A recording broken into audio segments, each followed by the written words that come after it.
जो हमारे पास आएगा और उसके बाद हम बैकिंग वाले डेटा बताएंगे। Okay, so let me start execute this one. ये फास्ट करता है कि नहीं करता है? नहीं कर रहा है, कोई दिक्कत नहीं है। So my data is sales data 1, ठीक है।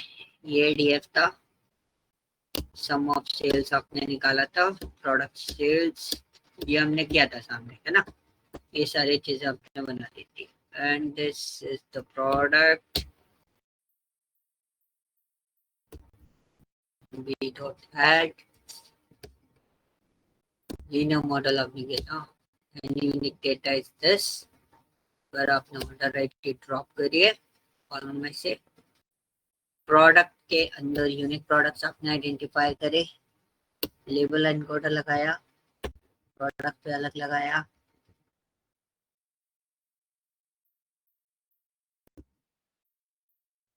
फिर आपने ये अलग प्रोसेस किया। ये क्या किया है यहाँ पर? श्वेता आपको वॉइस सारी आपके लिए डेटा है? हेलो हेलो, फजलो प्लीज कंफर्म मेरी वॉइस आपको क्लियर है? Yes sir, clear. Okay, Shweta आप आपका माइक प्लीज आप ऑन कीजिए। ये थोड़ा सा डेटा है, थोड़ा सा आप बताएंगे? आप ही का डेटा मैं देख रहा था, आपने जो भेजा हुआ था। Okay, after label encoder, this is final format, and this one is your y. You are trying the linear regression, this one. Okay, ये अभी ट्रेन नहीं हुआ है, यहाँ पर कुछ दिक्कत। ओके, लीनियर रिग्रेशन में एक पार्ट अभी आपका बाकी है। यहाँ से पहले आपको दो चीजें ऐड ऑन करनी है। द फर्स्ट वन इज आपका एक्स एंड वाई का वैल्यू आपके पास होना चाहिए। Let me check what's your X, this is your X, and आपके पास वाई का वैल्यू भी अवेलेबल है। बट आपको स्प्लिट करना है मॉडल ट्रेनिंग से पहले।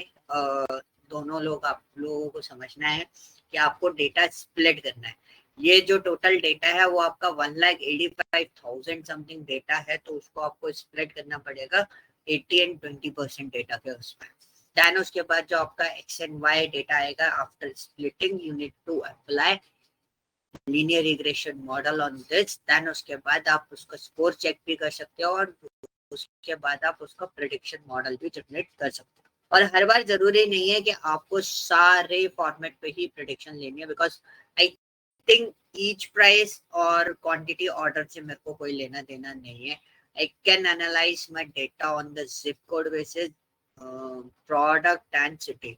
इसके बेसिस पर भी मैं इस डेटा को प्रेडिक्शन मोड पर डाल सकता हूँ, ठीक है? तो आप उसके अकॉर्डिंग अपने डेटा को एडजस्ट करना। यहाँ पे थोड़ा सा पार्ट मिसिंग है, वो कौन सा है? स्प्लिटिंग दी डेटा, एंड आपका फिर उसके बाद लीनियर रिग्रेशन मॉडल उस पर अप्लाई होगा। ओके, क्लियर हुआ? कोई डाउट, कोई क्वेश्चन जो आपके मन में आया हो?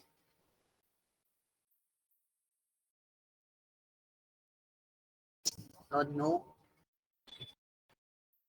ओके, चलो कोई डाउट नहीं है। तो ये चीज आपको कंप्लीट करनी है। ये फाइल मेरे पास ही है, आपके पास आपकी फाइल्स है, इसको हम हटाते हैं। पहले हम समझेंगे सिंबल लर्निंग क्या होती है, और उसके बाद हम देखेंगे बैगिंग एल्गोरिथम क्या बोलता है। एनसेम्बल लर्निंग होता क्या है, क्या प्रॉब्लम है, क्या चीजें हैं, उनके बारे में हम लोग समझते हैं।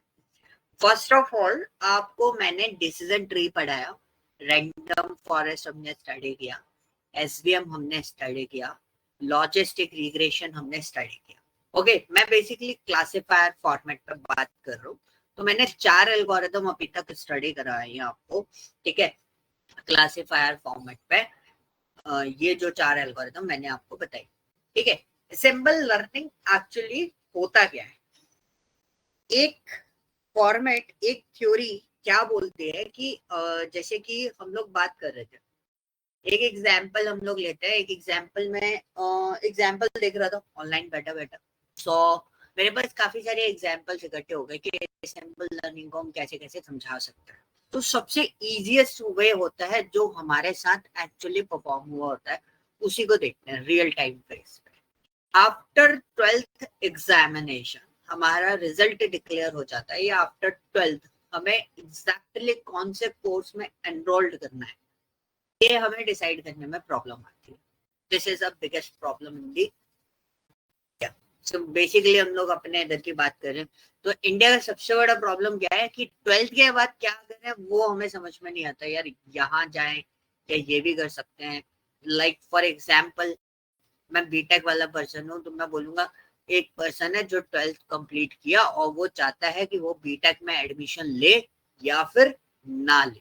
ये सबसे बेस्ट एग्जाम्पल मेरे को लगाते हैं एंसेंबल लर्निंग का, कि हम इसमें बहुत आसानी से समझ सकते हैं। अब प्रॉब्लम क्या हो गई कि भाई वो कैसे डिसाइड करे, वो अकेला डिसाइड करेगा तो क्या होगा, वन वे डिसीजन हो जाएगा, यस और नो वाली कंडीशन, डिसीजन ट्री वाला फॉर्मेट हो जाएगा। बट एक एंसेंबल लर्निंग में उस पर्सन ने क्या करा, उस स्टूडेंट ने क्या करा, उस स्टूडेंट ने क्या करा, वो एक पर्सन के पास गया, मतलब वो अपने फादर के पास गया, उसने उनसे डिस्कस किया। एंसेंबल लर्निंग के बेसिस पे मैं बात कर रहा हूँ, ठीक है। तो उन्होंने, उस पर्सन ने अपने फादर से डिस्कस किया कि मुझे बीटेक करनी चाहिए या फिर नहीं करनी चाहिए। तो उसके फादर को कोई ना कोई आंसर तो देना ही है, तो उन्होंने यस नो या कुछ भी बताया हो कि इंजीनियरिंग करना जरूरी है कि नहीं है, तो वो सारी चीजें हो गई। मतलब एक मॉडल हमारा वो हो गया। तो क्या वो एक ही पर्सन के बेसिस पे डिसीजन ले सकता है, शॉर्ट डिसीजन ले सकता है? नहीं। वो पर्सन क्या करेगा, बेसिकली हम लोग क्या करते हैं, हम 50 जगहों पर जाकर उसको सर्च आउट करते हैं, चीज को हम मल्टीपल प्लेसेस पे सर्च आउट करते हैं। सबका सोचने का, सबका थिंकिंग लेवल अलग अलग होता है। मतलब अगर मैं बात करूं हर एक पर्सन का एनालिसिस करने का तरीका, यानी कि उनका एल्गोरिदम, मैं अगर बात करूं सबका एल्गोरिदम प्रोसेस अलग अलग हुआ, यानी कि सबके मॉडल अलग अलग होंगे। फॉर एग्जाम्पल अगर मैंने किसी चीज पर बोला कि यार मेरे को डेटा विजुअलाइजेशन करना है, तो I can use power BI और टैबल्यू। अब सबका रिलेशन, सबका सिनारियो, सबका अलग अलग फॉर्मेट होगा कि क्या करना चाहिए। तो एंसेंबल लर्निंग क्या बोलता है, लाइक फॉर एग्जांपल जैसे वोटिंग होती है, हमारे सामने बहुत सारे नेता लोग होते हैं and we have to vote for the particular person. सब जितनी भी पब्लिक है, सबका डिसीजन, सबका एल्गोरिथम प्रोसेस अलग अलग होता है। हर एक पॉलिटिशियन को देखने का तरीका और उसके बारे में थिंकिंग, अगर हम बोले उसके कैरेक्टर को लेके थ्योरी, उसके वर्क को लेके थ्योरी, सबका प्रोसेस करने का तरीका अलग होगा। बहुत सारी चीजें कोई नेगेटिव फॉर्मेट पे दिख रहा होगा, कोई पॉजिटिव फॉर्मेट पे दिख रहा होगा। सो एंसेंबल लर्निंग क्या बोलता है कि भाई मेरे पास 1 2 3 4 एन मॉडल्स है, ठीक है। एन मॉडल्स मतलब मैंने क्या करा, मैंने एक ही डेटा 50 लोगों में बांट दिया। क्या करा, एक ही डेटा 50 लोगों में बांट दिया और उन लोगों से मैंने प्रेडिक्शन कंप्लीट किया। पहला पॉइंट, पहला सिनारियो क्या है, मैंने एक ही डेटा 50 लोगों में बांट दिया। जैसे कि मैं हर बार आप लोगों के साथ में स्टार्टिंग से करता हुआ आ रहा हूँ, आप लोगों को रिजल्ट देना उसके पीछे, ठीक है। सो मेरे पास एक डेटा सेट होता है, जैसे सेल्स वाला डेटा सेट है। I have total 4 to 5 candidates for that purpose, okay. Article basis पर मैं 4 to 5 कैंडिडेट ट्रेनिंग दे रहा हूँ अभी तक, ठीक है, जो साइमल्टेनियसली चल रहा है। तो सेल्स डेटा मैंने 5 लोगों को दिया है।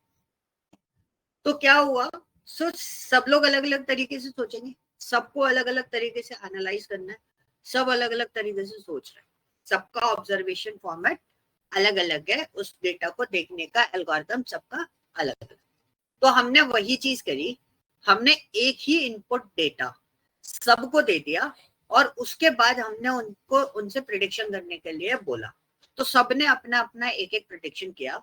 On the basis of this the best prediction, मतलब जो बेस्ट रिजल्ट होगा, मतलब ये जो मेटा मॉडल अगर हम बात करें, एक फाइनल आउटपुट जो हमारे पास आएगा वो एज पर दिस मॉडल, मतलब एक प्रिडिक्शन दूसरे प्रिडिक्शन और एन प्रिडिक्शन से ज्यादा स्ट्रॉन्ग मॉडल कौन सा होगा हमारा, जो लास्ट में आए, है ना, वो हमारा एक फाइनल आउटपुट होगा। एनसेंबल प्रिडिक्शन उसको बोलते हैं, मतलब सबको हमने एक ही डेटा प्रोवाइड कर दिया और उनके बेसिस पे वी डिसाइड कि yes this is our final output, this is an approximation part कि हम इस चीज पे ये डिसीजन ले सकते हैं।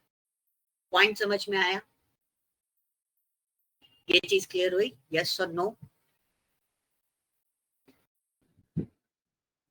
एक्सक्यूज मी सर, मेरा तो ना पीसी हैंग हो गया था, तो मुझे तो सिर्फ ये स्क्रीन दिख रही थी, आप कुछ कर रहे थे उस फाइल नहीं, मैं एक सोच रही थी पिक्चर आप ओपन कुछ बोल ही नहीं रहे हो उसके ऊपर। और अच्छा, आवाज नहीं आ रही आपको? श्वेता, वॉइस आ रही है मैंने आपको कुछ मेरी? भी नहीं सुना। ओके, सो कोई दिक्कत नहीं है, मैं दोबारा रिपीट कर देता हूँ। अभी आपको मेरी स्क्रीन विजिबल है? हाँ जी। सो अभी जो पिक्चर आपको दिखाई दे रहा है, मैं आपको पूरा रिपीट कर देता हूँ, पूरा एग्जाम्पल फिर से रिपीट कर देता हूँ, कोई दिक्कत नहीं है। अभी तक हमने 4 एल्गोरिथम स्टडी किया है, 4 से 5 एल्गोरिथम हमने स्टडी करे हैं रिगार्डिंग टू मशीन लर्निंग, ठीक है? All are related to the prediction model. हम सब में क्या कर रहे हैं? प्रेडिक्शन जनरेट कर रहे हैं। किसी में जैसे हमने लीनियर रिग्रेशन हमने स्टडी किया था, we are predicted the continuous values, continuous format कितना हो सकता है, ये वाली चीज है। एंड उसके बाद हमने जो मॉडल ट्रेन करे थे वो सारे हमारे किससे रिलेटेड थे? क्लासिफायर से रिलेटेड थे। क्लासिफायर में we studied 4 algorithms, logistic regression, आपका SVM support vector machine, second one is decision tree, third one is your random forest, जो हमने देखा अभी तक, ठीक है? तो उसी के फॉर्मेट पे, रैंडम फॉरेस्ट के फॉर्मेट पे हम लोग एक चीज समझते हैं कि उसमें हमने एक दो टॉपिक, दो एल्गोरिथम और थी उसी से रिलेटेड, जो इन सारे एल्गोरिथम का एक पूरा का पूरा एक सिंगल मिक्सचर आप उसको बोल सकते हो। वो दो टॉपिक, वो दो पार्ट होते हैं, बैगिंग एंड बूस्टिंग। एक और होता है, वो भी मैं आपको बताऊंगा, बट वो हम यूज नहीं करते, बट मैं उसका एक जनरल आइडिया आपको प्रोवाइड कर दूंगा, ठीक है? The most important part is what? Bagging and boosting. आप इंटरव्यू में जाओगे तो आपसे बैगिंग एंड बूस्टिंग के बारे में पूछा जाएगा।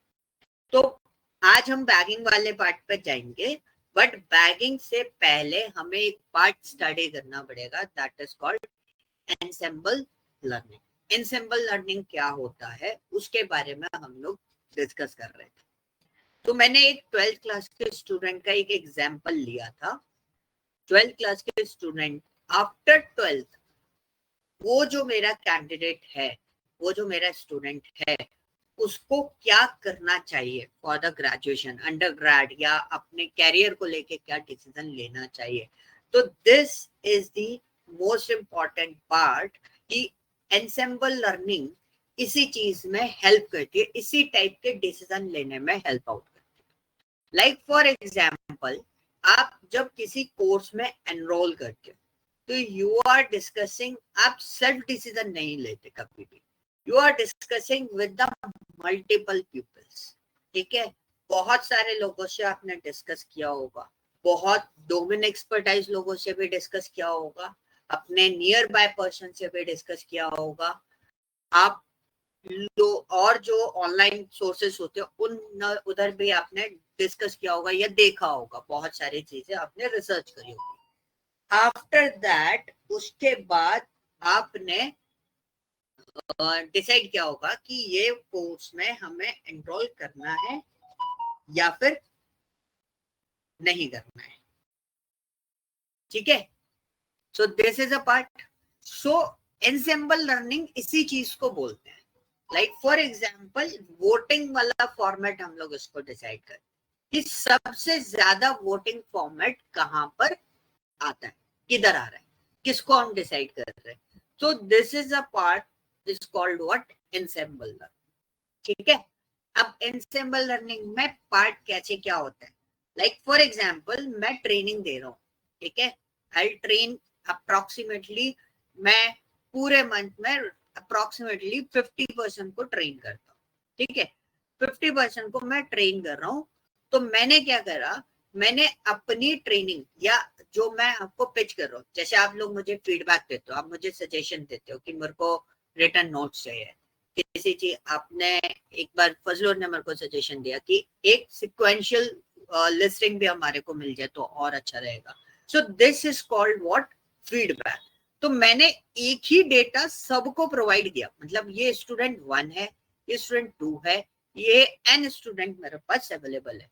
एक ही ट्रेनिंग फॉर्मेट मैंने सबको दिया and I'll collect the different feedbacks. तो मेरे को फीडबैक्स मिले और सबका देखने का नजरिया अलग था, सबका पार्ट, सबका थिंकिंग अलग अलग था, सबके ओपिनियन अलग अलग होंगे.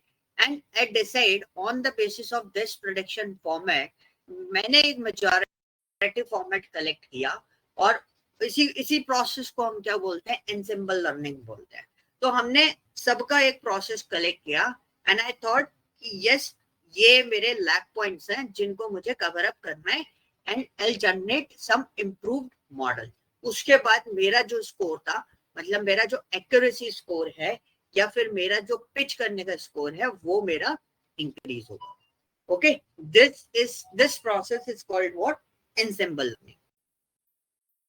ठीक है. सो एक और पार्ट बताता हूँ. जैसे आप Amazon से कोई प्रोडक्ट परचेस करते हो, बहुत सिंपल तरीका बताता हूँ. तो Amazon से जब आप कोई प्रोडक्ट परचेस करते हो, suppose if you are purchasing any kind of phone, ठीक है, तो फोन में क्या हुआ, आपने बोला मेरे को मोटोरोला का फोन या एप्पल आईफोन परचेस करना है, ठीक है, आईफोन 14 परचेस करना है. सो मैंने आईफोन 14 परचेस करने के लिए डिफरेंट मॉडल्स यानी कि डिफरेंट एनालिटिकल पॉइंट्स देखे. तो पहला पॉइंट, ठीक है, मैंने उसका स्पेसिफिकेशन को लेके सोचा, ठीक है. सेकंड मेरा मॉडल क्या बोला, सेकंड मॉडल बोला उसके रिव्यूज को लेके देखा, customer reviews, live customer feedbacks. मैंने ऐसे ही n पैरामीटर्स पे उस पर्टिकुलर फोन को जजमेंट लिया और on the basis of judgement मेरे पास एक सर्टेन प्रेडिक्शन आए. सब जगह अलग अलग प्रेडिक्शंस आएंगे, सबके सोचने का तरीका अलग होगा. हर कस्टमर से मैंने अलग अलग पूछा, अलग अलग कस्टमर से एक अलग अलग रिव्यूज लिए, आइडेंटिफाई किया, then I predict some strong model. ये जो फाइनल मेरे पास प्रेडिक्शन आएगी, this is called an strong prediction. ठीक है, उसी को हम लोग बोलते हैं क्या, एनसेम्बल लर्निंग. क्लियर हुआ? यस. उसका एक बहुत अच्छा है ना, एक और बहुत अच्छा एग्जांपल देता हूँ. करोड़पति गेम आप लोगों ने देखा होगा, कौन बनेगा करोड़पति, केबीसी. ठीक है, केबीसी में एक लाइफलाइन होती है, that lifeline is called what, public poll, audience poll. ठीक है. और कई बार आपने सोचा होगा, कल इस पे भी मैं एग्जांपल देख रहा था, मैं इसको देख रहा था कि एनसेम्बल लर्निंग इसको भी बोल सकते कि नहीं बोल सकते. 99% तो नहीं बोलूंगा मैं, 95% ऐसा होता है कि ऑडियंस पोल हमेशा सही होता है. That is called N ensemble learning.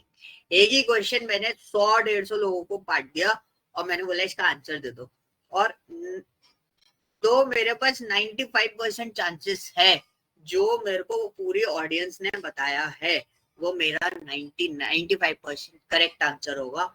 उसके चांसेस मतलब करेक्ट आंसर के चांसेस सबसे ज्यादा हाई हो. That is called what, ensemble learning. ये जो मॉडल आपको दिखाई दे रहा है, दिस मॉडल, इसी तरीके से वो प्रोसेस होता है. मल्टीपल एल्गोरिथम्स आपके पास अवेलेबल होती है. मेरा पॉइंट ये है कि अगर मैं मशीन लर्निंग बेसिस पे बात करूं तो यहाँ पे सपोज लॉजिस्टिक रिग्रेशन लगा है, यहाँ पे एसवीएम लगा रखा है मैंने, यहाँ पे मैंने डिसीजन ट्री लगा रखा है, और इधर मैं रैंडम फॉरेस्ट पर सोच रहा हूँ. तो सब जगह मॉडल्स अलग अलग है और यहाँ पे मैं प्रेडिक्शन जनरेट कर रहा हूँ. देन आई डिसाइड कि मेरा आउटपुट क्या होगा.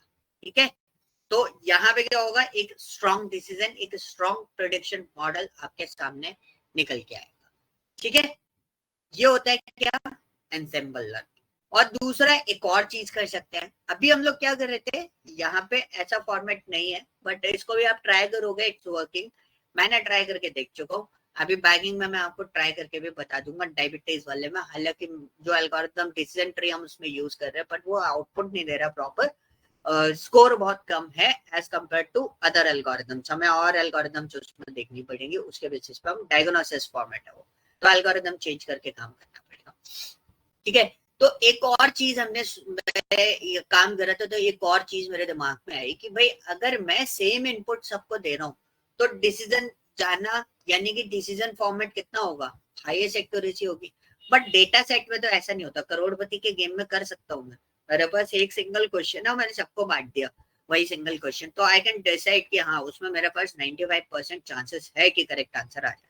बट डेटा सेट में ऐसा करूंगा तो प्रॉब्लम है, एक ही ट्रेनिंग डेटा मैं सबको दिए जा रहा हूँ और उसी ट्रेनिंग डेटा के बेसिस पर मैं प्रेडिक्शन देख रहा हूँ, तो सब जगह तो सेम ही आंसर आएगा, ऑब्वियसली बात है 95%, 95 क्या 98% मेरा करेक्ट हो जाएगा। बट यहाँ पे एनसेम्बल लर्निंग में एक और चीज हमने करी, हमने एक ट्रायल मारा, ट्रायल क्या मारा कि हमने सबको सैंपल डेटा अलग अलग दे दिया। मेरे पास 1,80,000 डेटा है सेल्स वाले डेटा में, है ना, उसमें हमने क्या करा, हर एल्गोरिथम को अलग अलग सैंपल डेटा दे दिया हर बार। ठीक है, और ऐसा मैं आपको बता दूंगा, ऐसा आपको कब करना है, लॉजिस्टिक रिग्रेशन आप परफॉर्म कर रहे हो या फिर हमने एसवीएम परफॉर्म किया था, उसमें मैंने आपको एक एरिस डेटा सेट बताया था। कौन सा डेटा सेट बताया था, एरिस फ्लावर वाला। अब आप क्या करना, चारों एल्गोरिथम के अंदर वही डेटा सेट प्रोसेस कर देना। ठीक है, चारों एल्गोरिथम के अंदर वही डेटा सेट प्रोसेस कर देना, फिर आप देखना सारे एल्गोरिथम के आउटपुट जो है वो अलग अलग है, तो उससे आपको पता चलेगा कि सारे एल्गोरिथम के आउटपुट्स आपके अलग अलग आ रहे हैं।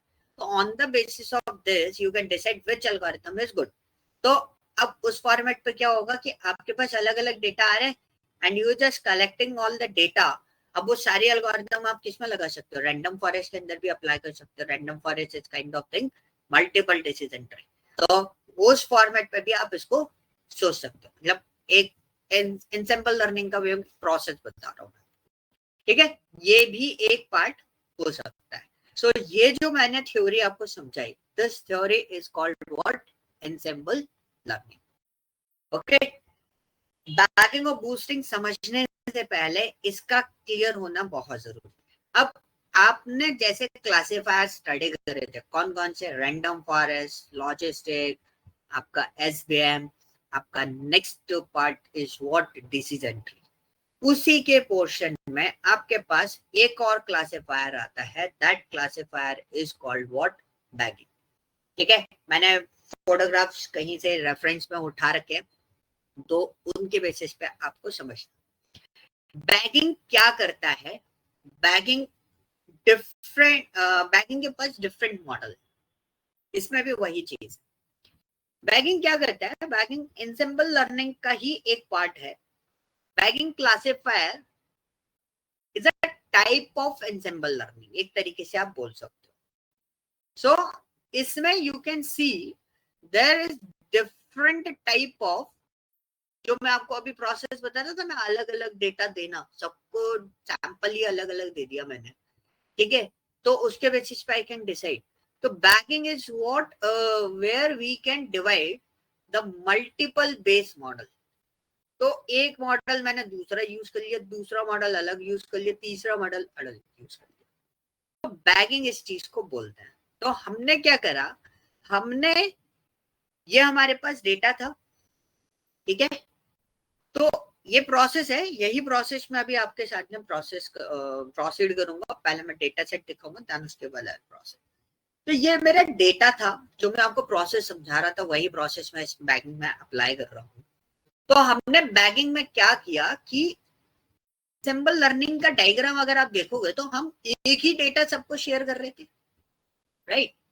लेकिन बैगिंग में हमने क्या करा कि जैसे हमने सैंपल डेटा के बेसिस पे बात करूं, मैंने 12th कंप्लीट किया, मैंने अपने फादर से डिस्कस किया पहले। ओ कहाँ गया, अच्छा बड़ा हो रहा है वो।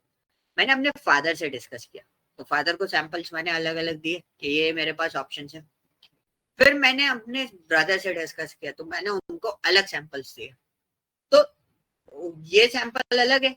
अब मेरे फादर को भी आंसर देना है, आफ्टर 12th क्या डिसीजन लेना है। So this is a model, उन्होंने भी अपने एक्सपीरियंस से कोई मॉडल या डिसीजन लिया, उन्होंने मुझे एक आउटपुट बताया कि ये चीज आप ये कोर्स एनरोल कर लीजिए। सेम विथ माय ब्रदर, उन्होंने भी एक नया मॉडल लिया, उनका थिंकिंग लेवल अलग था, उन्होंने अलग बेसिस पे उस चीज को एनालाइज किया, अलग तरीके से देखा और मेरे को एक आउटपुट दिया।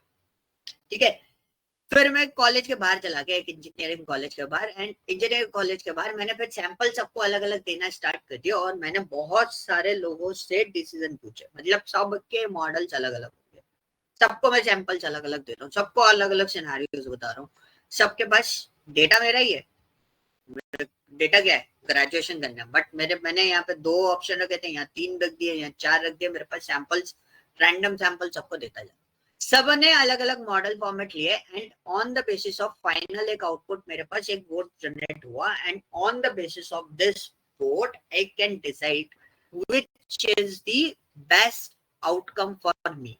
मतलब मुझे इंजीनियरिंग करना है, मास कॉम करना है, या फिर बीबीए करना है, या बीसीए करना है, इट्स डिपेंड्स ऑन दिस कि लास्ट आउटपुट क्या हो। ठीक है, पॉइंट समझ में आया, सिनेरियो समझ में आया। नेता आपके पास बहुत सारे हैं, दे आर खुशियों और बोलते हैं ना, बहुत सारे वादे आपको करे, एक कॉलोनी में गए तो उस जगह कोई और वादा किया, बोल दिया नल लगा देंगे, पानी ला देंगे आपके इधर, एक जगह गए तो उसको बोला आपके इधर लाइट ला देंगे, एक जगह गया उसने दूसरी जगह बोल दिया कि यहाँ पर हम कुछ रोड बना देंगे। तो on the basis of that her areas में अलग अलग मॉडल ट्रेंड हुए, अलग अलग मॉडल ट्रेंड हुआ on the basis of this. है तो नेता बहुत सारे थे, तो एक एवरेज वोट निकल के आया, एवरेज यानी कि वोटिंग हुई, वोटिंग होने के बाद एक फाइनल आउटपुट आया, यस हम इसको डिसाइड करेंगे, ये हमारा काम करेगा। This is called what, bagging. इसी को क्या बोलते हैं हम, बैगिंग। ओके, यहां तक कोई डाउट, सिनेरियो समझ में आया?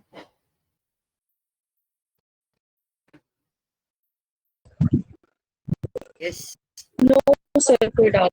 ठीक है सर, ठीक है। ठीक है, क्लियर है। ये हमारा क्लियर था कि हमें बैगिंग क्या होता है, बैगिंग कैसे प्रोसेस करता है, ये चीज हमें देखनी है। नाउ अब बैगिंग के लिए मैंने डेटा डाउनलोड किया था, पहले मैं डेटा आपको दिखा देता हूँ।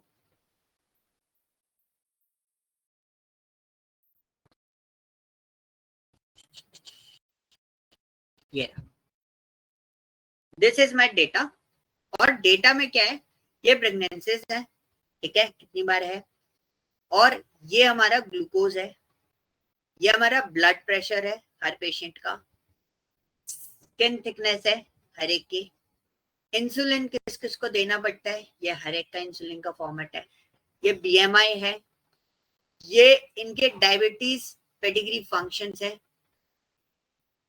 ठीक है, ये एजेस हैं इन लोगों की, ये आउटकम्स हैं। Outcomes in the sense like for example इसको इस पर्सन को डायबिटीज है या फिर नहीं है। सर ये पेडिग्री फंक्शन क्या होता है? पेडिग्री फंक्शंस, एक मिनट मैं देख लेता हूँ, क्योंकि ये वो है मेडिकल टर्मिनोलॉजीज है, इसलिए इसको हम लोग एक बार देख लेते हैं ऑनलाइन। मेरे को याद तो था बट मैं भूल गया।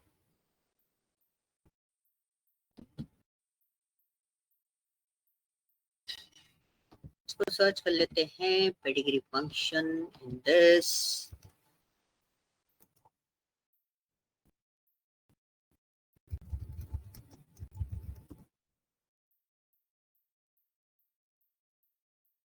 लाइफलॉन्ग इलनेस,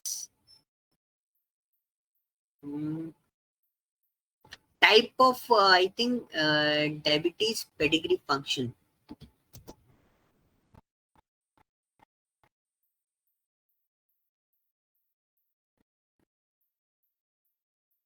रहता है, ठीक है, जेनेटिक है या फिर नहीं है, क्या रेंज है उस पोर्शन का, तो ये पेडिग्री फंक्शंस होता है। एक मेरे पास है रिपोर्ट, मैं एक काम करूंगा, हाँ एक बहुत अच्छा है, एक बहुत अच्छी सिनेरियोस यहाँ पे क्रिएट कर सकते हैं, बिकॉज मेरे पास इस टाइप की रिपोर्ट्स काफी सारी हैं, रिपोर्ट्स मतलब डेटा नहीं है, हालांकि ब्लड रिपोर्ट्स हैं पेशेंट्स की, हम नहीं, नाम तो मैं डिस्क्लोज नहीं करूंगा सबके, बट है ना हम उसका डेटा यूज कर सकते हैं, उसके अंदर जो उनकी रिपोर्ट्स आई है उनके रिपोर्ट्स के बेसिस में मैं एक डेटा क्रिएट कर दूंगा and these are the live datas. उन लाइव डेटास के बेसिस पे हम लोग एक है ना इस पे मॉडल तैयार कर सकते हैं। ये भी मेरे को क्लिक करा इस क्वेश्चन पे, हम लोग उस पर भी वर्कआउट करेंगे। ये तो मैंने ऑनलाइन डाउनलोड किया है, बट ये पूरा डेटा मैं आपको है ना लाइव प्रोवाइड करा सकता हूँ, पूरा का पूरा ऐसा डेटा तो मेरे पास है मटेरियल। ठीक है, सो बीएमआई वगैरह आपके पास है, इंसुलिन कितना क्या लेना पड़ता है, ये सारी चीजें हैं यहाँ पर, ये सारे पोर्शंस आपके पास अवेलेबल है। अब इसके बेसिस पे हम लोग डेटा को ट्रेन करेंगे, डेटा को क्लासिफाई करेंगे, यानी कि आप इसमें क्या कौन सा एल्गोरिथम अप्लाई करना चाहोगे। यस, पहले जनरल आइडिया बताओ मुझे। बैगिंग तो हम अप्लाई करेंगे इसमें, लेकिन आप नॉर्मली कौन से एल्गोरिथम अप्लाई करोगे।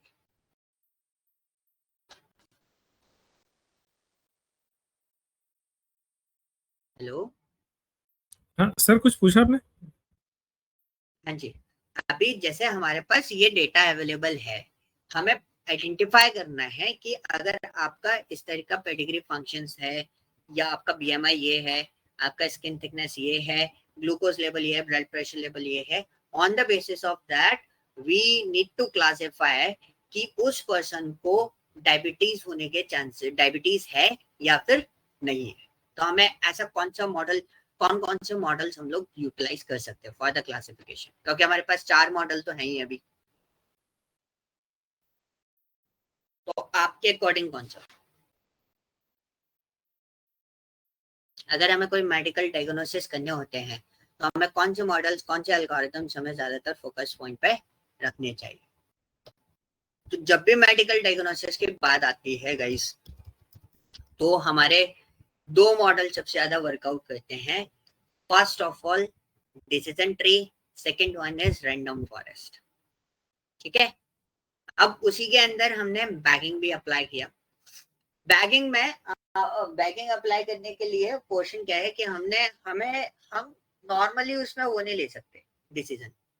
ठीक है, तो यहाँ पे हमने बैगिंग फॉर्मेट पे लिया। तो ये डेटा क्या है, ये हमने डेटा को इन्वॉल्व किया फर्स्ट ऑफ ऑल। तो ये डेटा ऑलरेडी कैगल से उठाया हुआ है। ठीक है, मैं आपको बता देता हूँ कहाँ से मैंने डाउनलोड किया है, बट ये डेटा इस तरीके से डाउनलोड नहीं होगा जैसे आपको दिख रहा है ना ऊपर ये वाला पार्ट, ये इस तरीके से डाउनलोड नहीं होगा। ये आइडेंटिफाई किया था ये सब चीजें क्या है, एंड ऑन दैट बेसिस ये जो ऊपर जो उनके हेडरिंग है वो लिखी गई है। हालांकि उसमें भी इतनी आसानी से अवेलेबल नहीं था, बहुत थोड़ा सा रिसर्च थोड़ा ज्यादा करना पड़ा, उसके बाद इस डेटा पे थोड़ा सा फोकस हो पाए कि इस डेटा में ये सारी चीजें रही। ठीक है, और तो इसको हटा देते हैं। अब हमारे पास कोई नल डेटा है कि नहीं है उसको हम चेक करेंगे। सो इज नल हमने लगाया, कोई डेटा हमारा नल नहीं है, पूरा डेटा हमारा क्या है, क्लीन है, आपको कुछ भी चेंजेस करने की जरूरत नहीं है। यहाँ तक कोई डाउट। अब हमने इसको डिस्क्राइब किया, बिकॉज डिस्क्राइब करना क्यों जरूरी है, क्योंकि हमें इसका वेरिएंस पता चलेगा।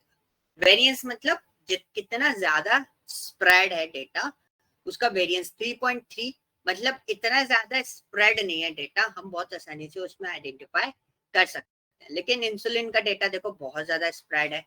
ठीक है सर, इससे पहले कौन सा था स्टेप, क्या किया कौन था? सा, वो हमने डेटा चेक किया था इजनल वाला, क्योंकि हमारे सबसे पहला स्टेप होता है हमें डेटा को क्लीनिंग करना होता है। तो क्लीनिंग के लिए हम सबसे पहले डेटा चेक करते हैं कि हमारे पास कोई डेटा मिस तो नहीं है। तो हमने इजनल चेक किया और हमारा सारा इजनल डेटा क्या आया, 0 आया। अब उसके साथ में मुझे शेप भी चेक करना था, तो मैंने शेप चेक नहीं किया, तो df डॉट शेप हम अलग से लगा देते हैं। वी एग्जीक्यूट दिस वन, हो गया।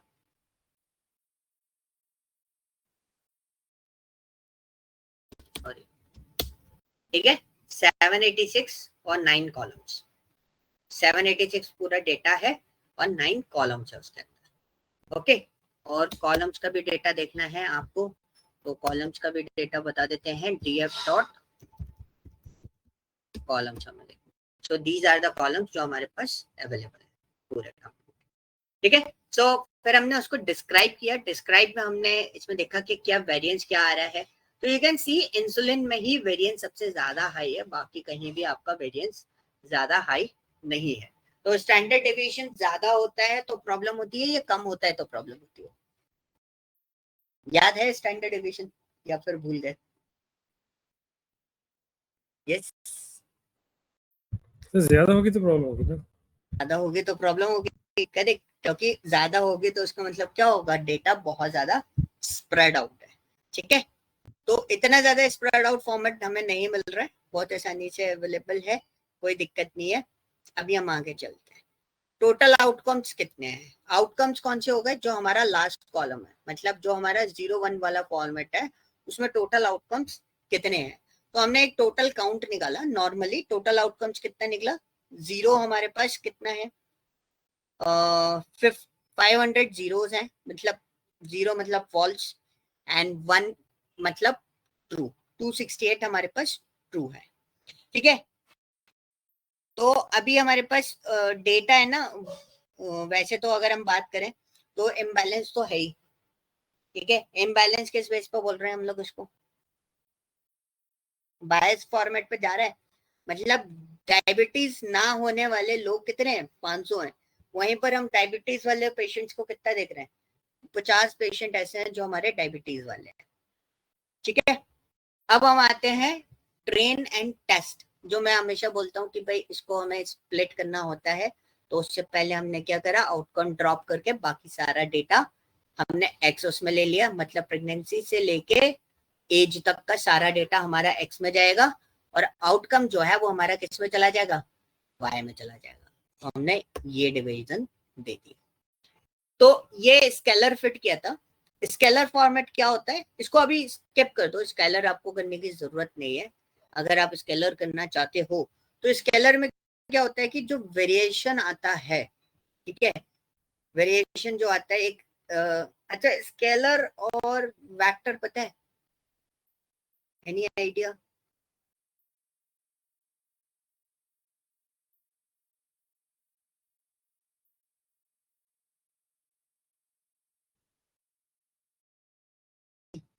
स्केलर का मतलब पता है स्केलर क्या होता है? स्केलर, अगर किसी चीज को स्केलर करते हैं तो उसका मतलब क्या होता है?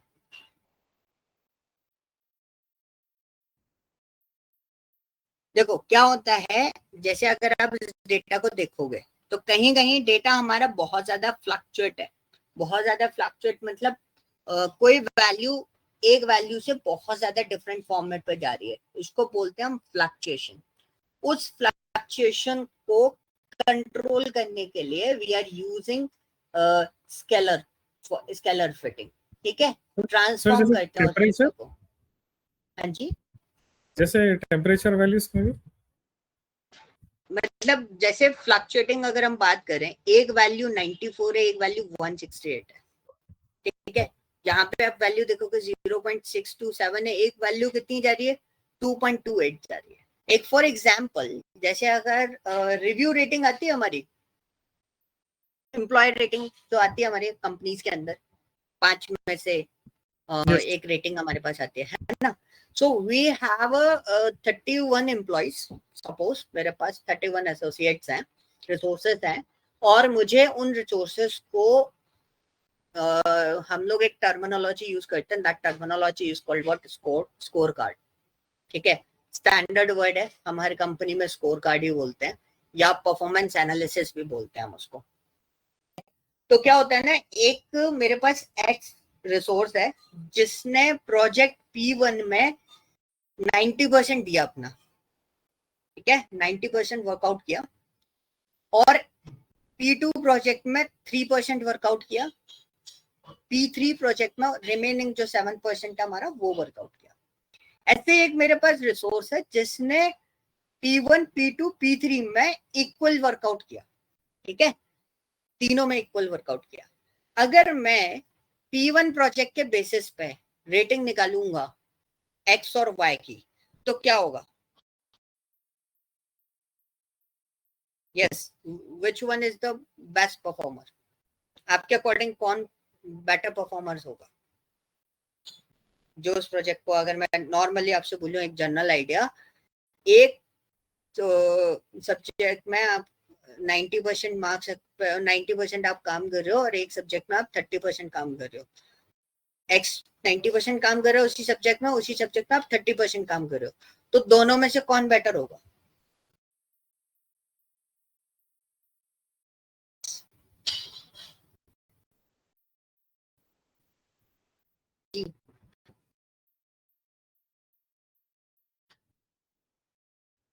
बताओ बताओ, रिप्लाई करो।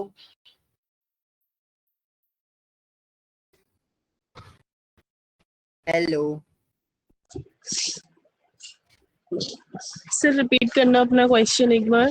मेरा क्वेश्चन बहुत सिंपल सा है। मेरा क्वेश्चन ये है कि अगर आपके पास एक पर्सन है जो 90% इन्वॉल्व है E1 प्रोजेक्ट में, एक्स पर्सन, और P2 प्रोजेक्ट में 3% इन्वॉल्व है, P3 प्रोजेक्ट में 7% इन्वॉल्व है, ठीक है, एक एक्स वाला पर्सन, वाई वाला पर्सन P1 प्रोजेक्ट में 40% इन्वॉल्व है और P2 वाले प्रोजेक्ट में वो 60% इन्वॉल्व है, लेकिन P3 में इन्वॉल्व नहीं है। क्लियर हुआ?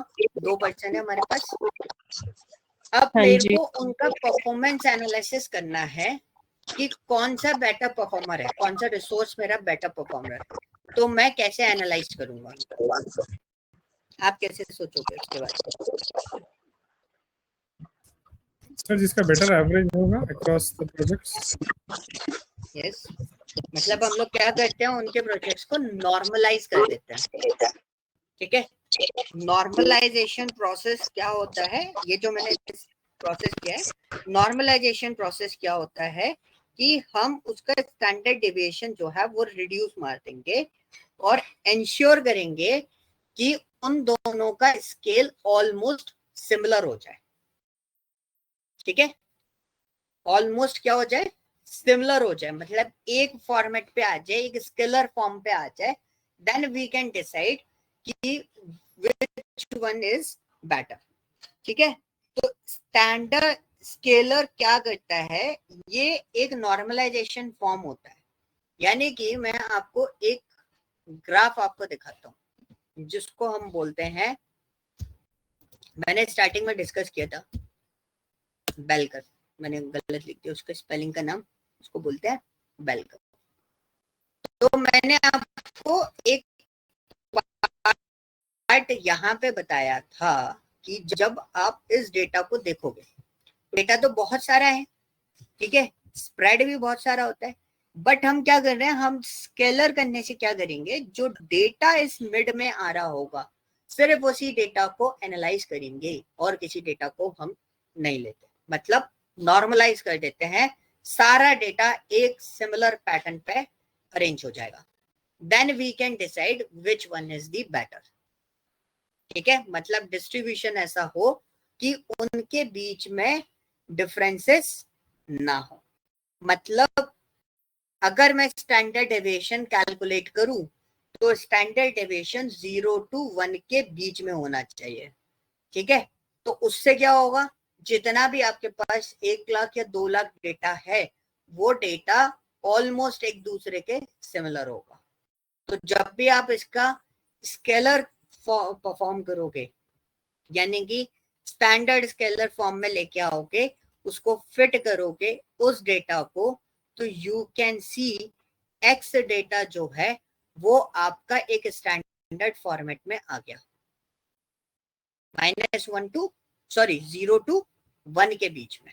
और अगर आप यहाँ पे देखोगे ज्यादा अगर इस डेटा के बेसिस पे करोगे तो देखो, इंसुलिन के डेटा पे अगर हम बात करें, एक इंसुलिन का डेटा 168 है, दूसरा इंसुलिन का डेटा क्या है, 0 है, एक का BMI 23 है और एक का BMI कितना है, 43 है, तो मैं सबको एक सिस्टमैटिक पैटर्न पे आइडेंटिफाई नहीं कर सकता। एक पर्सन का एज 21 है और एक पर्सन का एज 50 है, तो हम एनालाइज नहीं कर सकते इस बेसिस पे कि 50 साल वाले को डायबिटीज होना कंफर्म है, 21 साल वाले को नहीं होगी, हो भी सकती है, 21 वाले को भी हो सकती है, 50 वाले को भी हो सकती है। तो हमें इस पूरे डेटा को क्या करना पड़ा, नॉर्मलाइज करना पड़ा, ताकि इनका ज्यादा स्प्रेड, डेटा जो है वो ज्यादा स्प्रेड ना हो। अगर ऐसा होगा तो वेरिएशन बहुत आएंगे, आइडेंटिफाई करने के लिए आपका जो मॉडल होगा वो 100% बोलूं तो 90% भी प्रेडिक्टेबल नहीं होगा। हालांकि जो मैंने इसमें एल्गोरिथम अप्लाई करी है उसमें भी नहीं आ रहा है 100%। ठीक है, स्केलर फॉर्म समझ में आया? स्टैंडर्ड स्केलर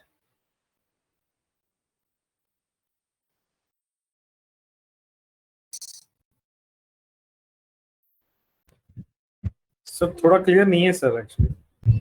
ओके, तो इसको पहले क्लियर करते हैं। एक मैं आपको एक ग्राफ दिखाता हूँ, ठीक है? अच्छा, पावर बीआई में दिखाऊंगा, वो मेरे लिए थोड़ा इजी रहेगा, मतलब बहुत जल्दी काम हो जाएगा। टूल स्टार्ट होने में थोड़ा सा टाइम लेगा। टाइम है ना आज? कोई दिक्कत तो नहीं है ना?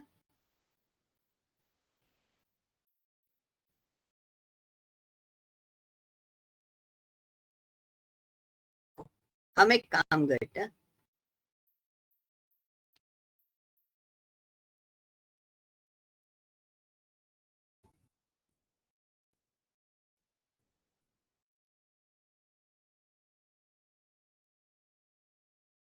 के सामने वही डेटा पिकअप करता हूँ।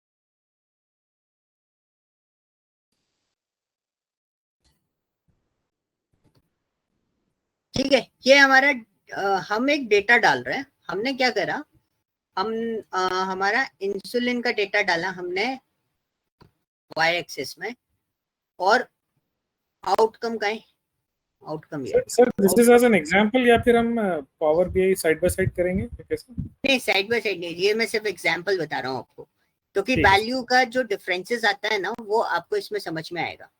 ठीक है, सो जैसे मैंने की एज का ले लिया, एज को मैंने एक एक्स एक्सिस में डाला, सो यू कैन सी मेरे पास 80 इयर्स तक के बंदे हैं। ठीक है, ये डेटा दिखाई दे रहा है आपको यहाँ पे, विजिबल है? यस सर, 2 80 सैंपल्स years वाला, है ना? अब आप देखो कि मेरे पास सबसे ज्यादा सैंपल्स कहाँ पर थे, 22 इयर्स वाले। ओके, तो yes sir. On the basis of this आपका जो डेटा चल रहा होता है वो इस रेफरेंस के बेसिस पे चल रहा होता है। किसके रेफरेंस पे? जो सबसे हाईएस्ट होगा उसके बेसिस पे आपके सारे बार्स आ रहे हैं। Normal general language, layman language में समझना, सारे बार्स का जो हाइट आ रहा है वो किस बेसिस पे आ रहा है? इसके फॉर्मेट पे आ रहा है। अब जैसे ही मैं इसको नॉर्मलाइज फॉर्म यानी कि एक सिस्टम नॉर्मलाइजेशन फॉर्मेट में लेके आता हूँ, तो आप इसको देखना कि मैं इसको रेंज को मैंने इसको नॉर्मलाइज किया, लॉगरिथमिक स्केल में डाला, तो लॉगरिथमिक स्केल में क्या होता है ना कि एक स्टैंडर्ड फॉर्मेट आ जाता है, 0 to 1000, 1000 to 2000, 3000, 4000, 5000, इस तरीके से आ जाता है। तो जो ग्राफ, जैसे जो हाईएस्ट ग्राफ होता है जिसके बेसिस पे सपोज फजलोर ने 90% स्कोर किया है, ठीक है, और मैंने 20% स्कोर किया है, तो यहाँ पे मेरा ग्राफ नहीं शो करेगा, मेरा graph it's look like this. ठीक है, क्योंकि सबसे कम यहीं पर है और यहाँ पर क्या है, सबसे हाईएस्ट है स्कोर, तो ये इस ग्राफ के रेफरेंस पे चलता है। तो हम क्या करते हैं, हम स्केलर फॉर्म में लेके आते हैं, स्केलर फॉर्म में लेके आएंगे तो ये भी 1.2 के फॉर्मेट पे आएगा, ये 1.8 या 1.9 के फॉर्मेट पे आएगा। तो 1.8 और 1.9 का जो डेटा होगा ना वो आपका एक नॉर्मल फॉर्मेट में अरेंज होके आएगा, मतलब ग्राफ जो है वो एकदम एक दूसरे के रेफरेंस में इक्वली दिखाई देंगे आपको, ज्यादा डिफरेंसेस नहीं दिखाई देगा, इतना डिफरेंस नहीं दिखाई देगा कि इस वाले ग्राफ के चक्कर में ये वाला ग्राफ दिखना बंद हो जाए। ये होता है क्या, नॉर्मलाइजेशन, नॉर्मलाइजेशन फॉर्मेट, एक स्टैंडर्ड फॉर्मेट पे अगर हम बात करें। ठीक है, तो इसलिए हमने उसको स्टैंडर्ड स्केलर जो मॉडल है हमने उसको ट्रेन किया, देन उसके बाद उस डेटा को एक स्केलर फॉर्म में ट्रांसफॉर्म किया है कि सारा डेटा 0 to 1 के बीच में अरेंज हो जाए। तो हालांकि कुछ डेटा हमारा 0 to 2 के बीच में अरेंज हुआ है, ज्यादा वैल्यू किसी में नहीं है। मतलब ऐसा डिफरेंस नहीं है कि अगर हम यहाँ पे बात करें एक डेटा 94 है और एक डेटा 168 है, तो अप्रोक्सीमेटली 60 70 80 का डिफरेंस है। तो अभी हमने इसको नॉर्म स्केलर फॉर्म में लाके क्या कर दिया, सपोज ये 0.67 है तो दूसरा वाला हमारा क्या होगा 0.8। तो ये डिफरेंसेस आपको रिड्यूस करने होते हैं इन डेटा को। इसके लिए हम लोग एक फॉर्मूला यूज करते हैं। फॉर्मूला भी मैं आपको बता देता हूँ, बट मेरे को फॉर्मूला दिखाना पड़ेगा इसका। x minus mu upon sigma होता है। इसको मैं कॉपी करके राइट क्लिक करके गूगल पे सर्च करता हूँ, फॉर्मूला दिखाता हूँ। फॉर्मूला ये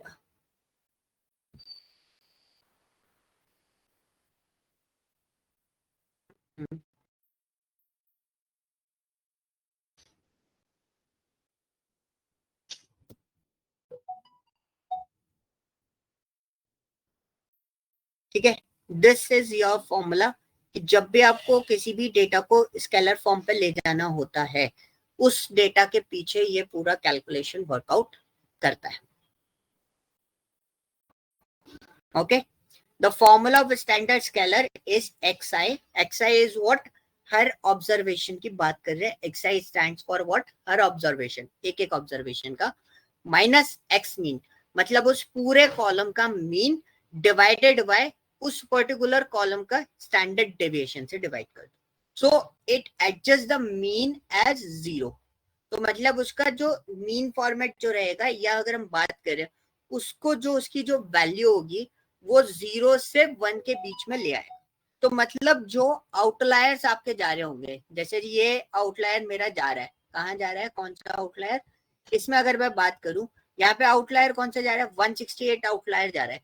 एक इंसुलिन की वैल्यूज कितनी है, 0 है।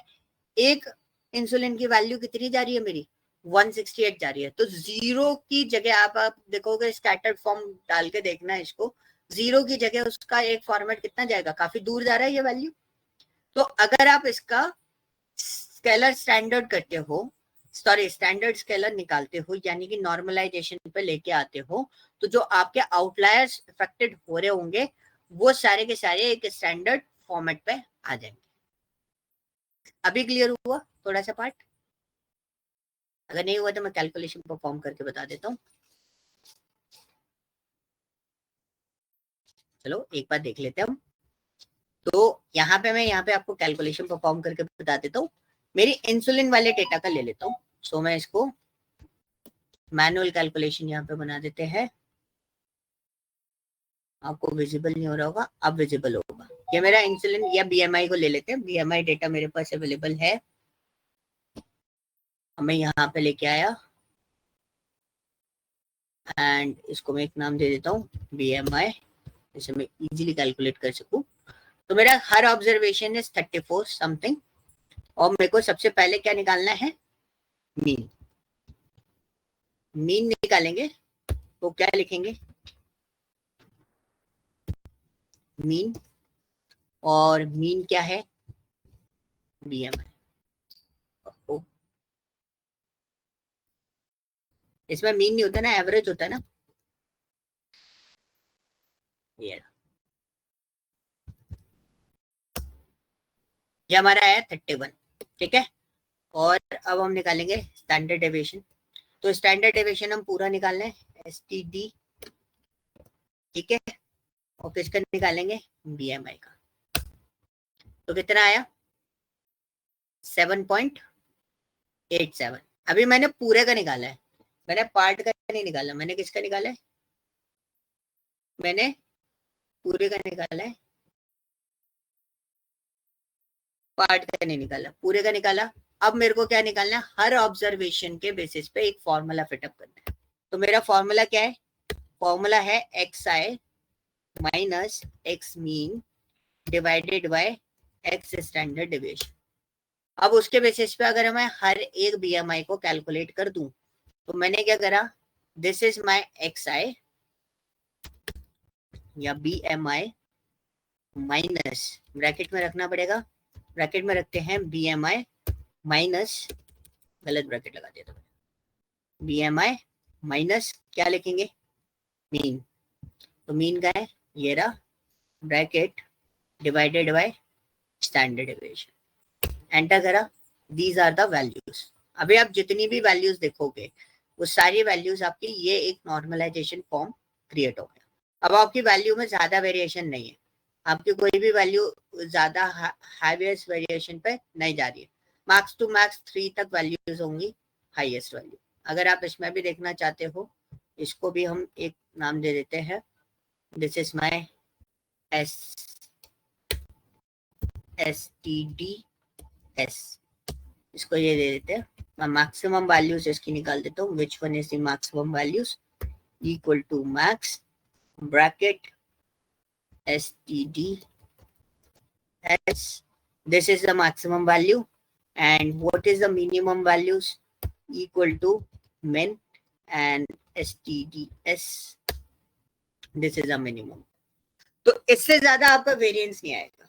लेकिन अगर आप इस वाले BMI के बेसिस पर मैक्सिमम वैल्यूज देखोगे, तो अगर मैं BMI के बेसिस पे देखूंगा मैक्सिमम वैल्यू, तो अब आप देखो एक वैल्यू 67 है, minimum equal to min BMI 0 जा रही है, ठीक है।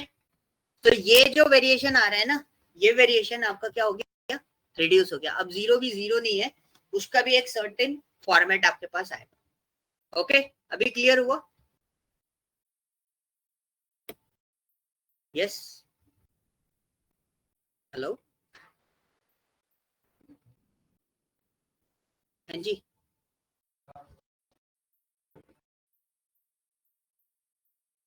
हेलो,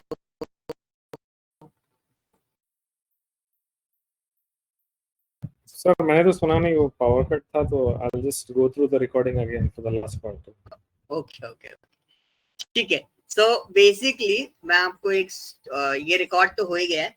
बेसिकली स्टैंडर्ड स्केलर करता क्या है, आपके मॉडल की परफॉर्मेंस को इंक्रीज करता है। क्योंकि ये डिस्ट्रीब्यूशन जो हो रहा था ना, ये जो वेरिएंस आता है, एक जनरल आइडिया और दे देता हूँ फिर भी मैं।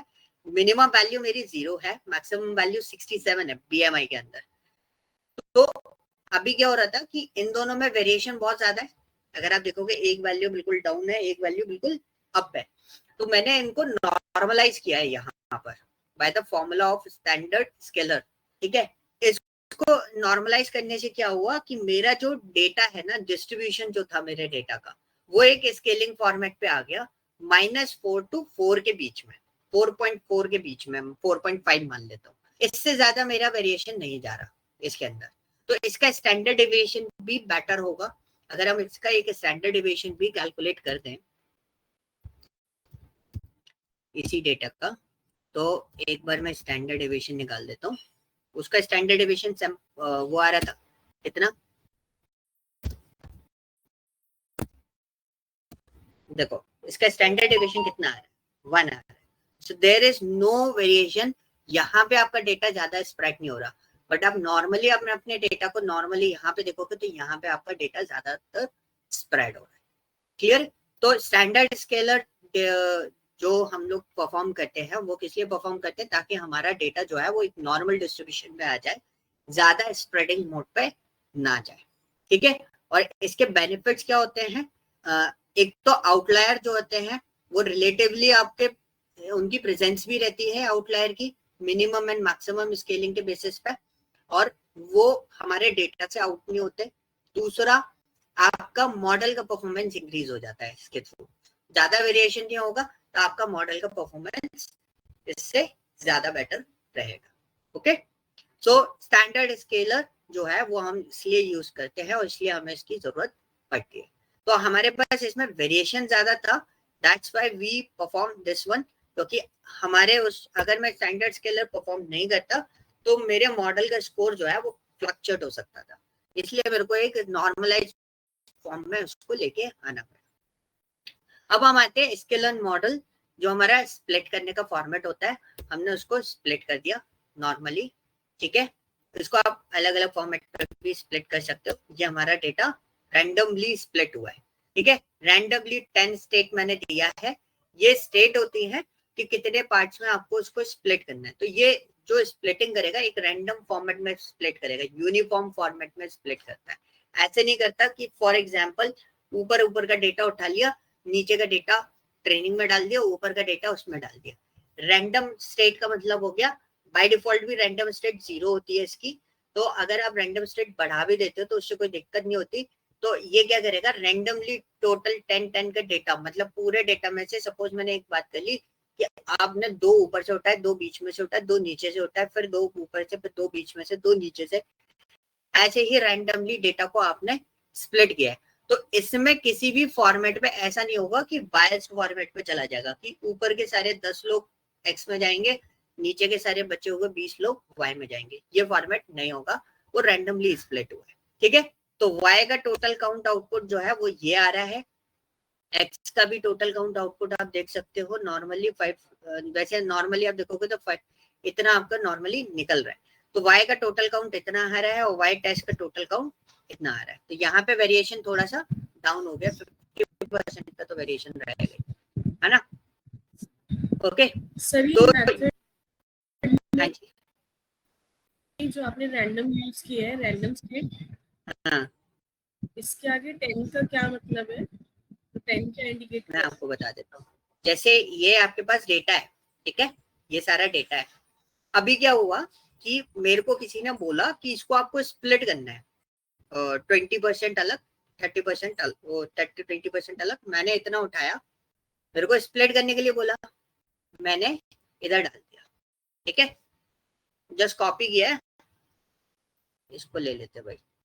ठीक है, इतना डेटा उठाया, मैंने कॉपी करके इधर डाल दिया, तो ये मेरा टेस्ट डेटा मैंने बना दिया। ठीक है, this is my what, any 10 numbers होते हैं ना, मतलब एनी 10 नोड में से डेटा ले लिया उसका। ये हुआ था नॉर्मल स्प्लिटिंग। बट अगर रैंडम में मैंने जो वैल्यू दे दी, तो रैंडम में क्या हुआ कि इसको भी, कभी इसको ले लिया, इसको भी ले लिया, उसको भी ले लिया, ये इसको भी ले लिया, तो मैंने ये कॉपी करे और इधर डाल दी। तो यू कैन सी ये तो हमारा बायस्ड हो गया कि भाई हमने ऊपर का डेटा उठाया, एक साइड डाल दिया। तो यहाँ पे केस थोड़ा सा उल्टा सीधा हो सकता है, लेकिन ये डेटा कैसा है, रैंडम है। अभी आपको ये भी नहीं पता कि डेटा कैसे पिकअप होगा, कोई भी डेटा पिकअप होके आ सकता है। ओके, क्लियर है? Yes sir. Okay, so now अब हम आते हैं अपने ट्रेनिंग मॉडल पे। ठीक है, और रैंडम स्टेट के बारे में एक तरीके से आप ये भी समझ सकते हो कि ये आपका क्या है, स्प्लिटर है। तो सॉरी, स्प्लिटर बोला, शफलर है। स्प्लिटर बोल गया था, बस शफलर बोलते हैं ना। गाने चल रहे हैं, कौन सा गाना चलना चाहिए, 100 गाने मैंने सीक्वेंस में डाल रखे, कौन सा गाना प्ले होना चाहिए। तो अगर मैंने सीक्वेंशियल डाल दिया तो क्या होगा, एक के बाद एक प्ले होंगे, और मैंने रैंडम डाल दिया तो क्या होगा, कुछ भी प्ले हो सकता है ना।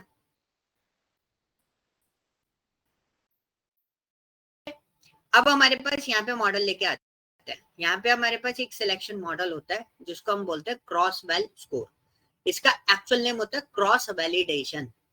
वेल स्कोर का एक्चुअल नेम क्या होता है, क्रॉस वैलिडेशन। ठीक है, हम किसी भी मॉडल के ऊपर अप्लाई करते हैं। मतलब अगर हम बात करें किसी भी मॉडल, यानी कि ये क्रॉस वैलिडेशन एक प्रोसेस होती है जो किसी भी एल्गोरिथम के ऊपर आप अप्लाई कर सकते हो। ठीक है, और हमने यहाँ पे क्या ले रखा है, इसके अंदर कौन सी एल्गोरिथम ले रखी है, डिसीजन ट्री क्लासिफायर ले रखा है। तो इसके अंदर क्या होता है कि पर्टिकुलरली आप कितने टाइप के सैंपल इसके अंदर प्रोसेस करना चाहते हो, या कितने आप कितनी बार इसको प्रोसेस करना चाहते हो। तो मैंने क्या करा, क्रॉस वेल स्कोर लिया, पॉइंट समझना, क्रॉस वेल स्कोर लिया, और मैंने उसके अंदर क्या डाला, डिसीजन ट्री को अप्लाई कर दिया। ठीक है, और मेरे पास जो एक्स एंड वाई जो मैंने स्प्लिट करके रखे हुए थे, जो मेरे पास एक्स एंड वाई जो मेरे पास वैल्यू थी, अभी मैंने ट्रेनिंग डेटा नहीं डाल रहा हूँ, ये चीज ध्यान रखना। मैंने ट्रेनिंग स्प्लिट करने के बाद जो ट्रेनिंग डेटा मैंने यहाँ पे बिल्ड किया है, ठीक है, एक्स ट्रेन और वाई ट्रेन, तो मैं वो डेटा नहीं डाल रहा हूँ। ये एक्स एंड वाई वो वैल्यू है जहां पर हमारे एक आउटकम है और एक हमारे इनपुट्स है, तो वो मैंने डाला। और सीवी स्कोर, सीवी कितना डाल दिया मैंने इसमें, क्रॉस वैलिडेशन कितना डाल दिया, 5। तो हमने इस एल्गोरिथम को कितनी बार एग्जीक्यूट किया, 5 टाइम्स एल्गोरिथम एग्जीक्यूट किया। सो यू कैन सी मेरा स्कोर में वेरिएशन क्या है। अगर मैं इसको 6 कर देता हूँ, यू कैन सी मेरा स्कोर वेरिफिकेशन क्या है। ठीक है, अब ये मेरा स्कोर आ रहा है। पॉइंट समझ में आया। मैंने क्या करा, मैंने डिसीजन ट्री क्लासिफायर को, जैसे हम वहां पर अलग अलग चला रहे थे, तो मैंने आपको बोला था ना कि हम एक ही बार में चेक कर सकते हैं कि कितने बार आ सकता है। तो मैंने एक वोटिंग फॉर्मेट निकाला, मैंने एक इसी क्लासिफायर को, डिसीजन ट्री क्लासिफायर को कितनी बार चला दिया, 6 टाइम चला दिया। सपोज मैंने बोला 10 टाइम्स रन कर दो, या 10 टाइम स्कोर मेरे को निकाल के दे दिया। तो 10 टाइम्स मेरे पास अलग अलग स्कोर आया। एक बार ये 66% आया, 74, 71, 54, 67, 71, 81, 79, 63, 75। क्रॉस वैलिडेशन का पर्पस समझ में आ गया या फिर नहीं आया? यस,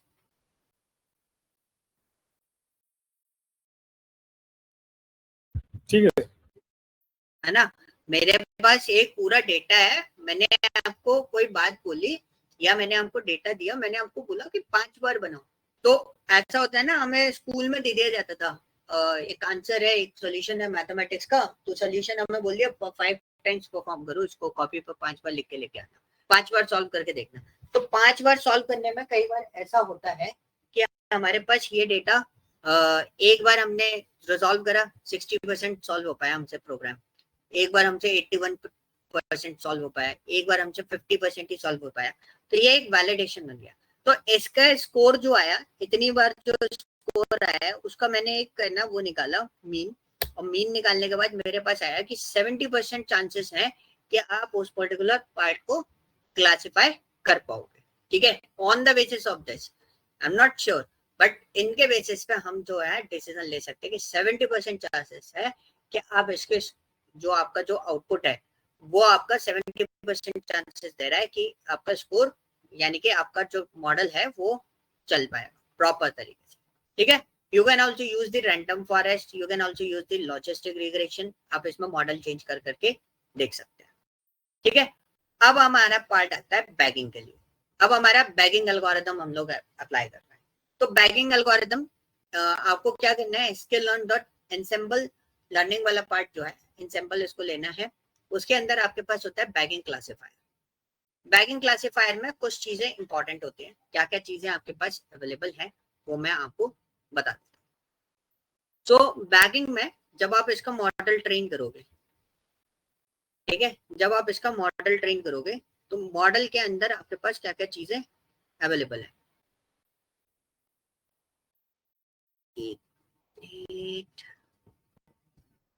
ओके, तो बैगिंग के अंदर आपके पास अगर आप देखोगे एस्टिमेटर है। हाँ, पुरानी वाली एल्गोरिथम के बेसिस पे मत जाना, पुरानी वाली एल्गोरिथम में हम इसे क्या बोलते थे, बेस एस्टिमेटर बोलते थे, बट हम इसको क्या बोलते हैं अब, एस्टिमेटर बोलते हैं।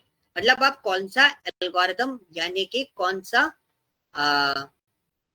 बात करें, कौन सा मॉडल आप इस पे अप्लाई करना चाहते हो। एस्टिमेटर इज व्हाट, आप रैंडमली कौन सा मॉडल इस पे अप्लाई करना चाहते हो। मैंने बोला डिसीजन ट्री क्लासिफायर इसमें हम अप्लाई करते हैं। ठीक है, अगर आप नहीं देते हो एस्टिमेटर तो बाय डिफॉल्ट यही मॉडल लेगा, अदरवाइज इसका मॉडल आप चेंज भी कर सकते हो। इसको रीनेम कर दिया गया है अभी न्यू वर्जन में, बेस एस्टिमेटर। मेरे को भी ध्यान था जब मैं इसको बना रहा था तो मैंने बेस एस्टिमेटर डाल रखा था, बट इसको अब रीनेम करके क्या कर दिया है, एस्टिमेटर कर दिया। ठीक है, नेक्स्ट वन इज हमारा एन एस्टिमेटर। एनसेम्बल आपको कितने देने हैं, यानी कि आपके कितने बेस एस्टिमेटर होने चाहिए। डिफॉल्टली इसमें 10 होते हैं, हमने कितने दे रखे हैं इसके अंदर, 100 दे रखे हैं। ठीक है, next one is sample. Number of sample आपके पास कितने होने चाहिए। तो बेसिकली इसकी जो वैल्यूज होती है वो वैल्यू होती है 1.0 डिफॉल्ट वैल्यू, इंटीजर और फ्लोट दोनों में रख सकते हो आप। ये नंबर ऑफ सैंपल्स होते हैं। ठीक है, 0.8 हमने लिया है, मैक्सिमम सैंपल्स हमने 0.8 लिए कि कितने बार उसको ट्रेन करना है, कितने सैंपल्स उसको ट्रेन करना है। ठीक है, सर ये 80% रहेगा, ये कैसे? 80% each estimator sample. ओके, इसके अंदर होता है दूसरा आपका ओबीबी स्कोर. ओबीबी स्कोर होता है आउट ऑफ बैग सैंपल्स. ठीक है, आउट ऑफ बैग सैंपल. मैं इसमें आगे लिख देता हूँ, नहीं तो कंफ्यूजन में सारी चीजें गड़बड़ हो सकती हैं. ओबीबी बेसिकली यहाँ पे हम मेंशन कर देते हैं. OBB stands for what? Out of bag. Out of bag sample होता है. आउट ऑफ बैग सैंपल एक जनरलाइजेशन फॉर्मेट होता है. मतलब तो यही होता है ना. किसका? सर ये स्कोर्स का मीनिंग तो यही होता है ना कि कितने परसेंट ये जो सैंपल है या डेटा है ये हमें कितने परसेंट परफेक्ट प्रेडिक्शन देगा. स्कोर का मीन्स तो यही होता है ना. कौन से वाले स्कोर की बात कर रहे हो आप? ओबीबी स्कोर की बात कर रहे हो या फिर किसी और चीज की? सर ये जो स्कोर हम कैलकुलेट ऊपर वाले स्कोर की बात कर रहे हो आप, ये वाला? हाँ जी सर, ये जो ऊपर आपने बताया स्कोर्स, यही जो डिस्क्राइब कर रहा है ना कि कितने परसेंट हमारा ये जो डेटा है हमें सही प्रेडिक्शन देगा. करेक्ट, ये आपको यही चीज बता रहा है. और उसका एक एवरेज फॉर्मेट हमने निकाल दिया कि 70% चांसेस है कि ये करेक्ट डेटा आपको देगा. ओके, एंड बैगिंग में ओबीबी स्कोर अलग होता है. ओबीबी स्कोर क्या करता है? ओबीबी स्कोर ये करता है कि आपका जो भी आप क्या बोलते हैं, अगर हम बात करें ओबीबी स्कोर पे, जो डिसीजन ट्री, जो एल्गोरिथम आप अप्लाई कर रहे हो, ठीक है, वो करेक्टली एग्जीक्यूट होनी चाहिए, प्रेडिक्टेड मॉडल पे होनी चाहिए. ठीक है, कितनी बार अप्लाई होनी चाहिए. तो that is called what? OBB score. तो ओबीबी स्कोर में बूलियन फॉर्मेट में होता है ट्रू और फॉल्स, कि आप उस डिसीजन ट्री एल्गोरिथम के बेसिस पे ही काम करना चाहते हो कि नहीं करना चाहते. ठीक है, तो बेसिकली डिसीजन ट्री इतना पावरफुल नहीं होता इसके अंदर. जैसे कि आप देख रहे हो उसका स्कोर इतना एग्जैक्ट नहीं आ रहा है, तो इसमें रैंडम फॉरेस्ट ज्यादा अच्छे से काम कर पाएगा. ठीक है, तो ओबीबी स्कोर आपको क्या रखना है? ट्रू रखना है, ताकि आपका जो आउटपुट है वो बेसिकली आपका करेक्ट आ सके उसके अंदर. सर बेसिकली जो सैंपल्स ये डिसीजन ट्री में यूज नहीं होंगे, those are out of bag, right? Yes, जो बिल्ड करने में वो नहीं करते. एक तरीके से हम कर सकते हैं, बट बेसिकली अगर हम जैसे बात करें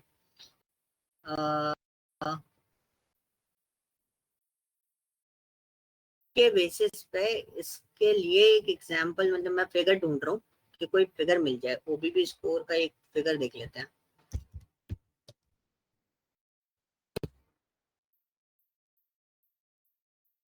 इमेज से समझाना थोड़ा सा इजी रहेगा.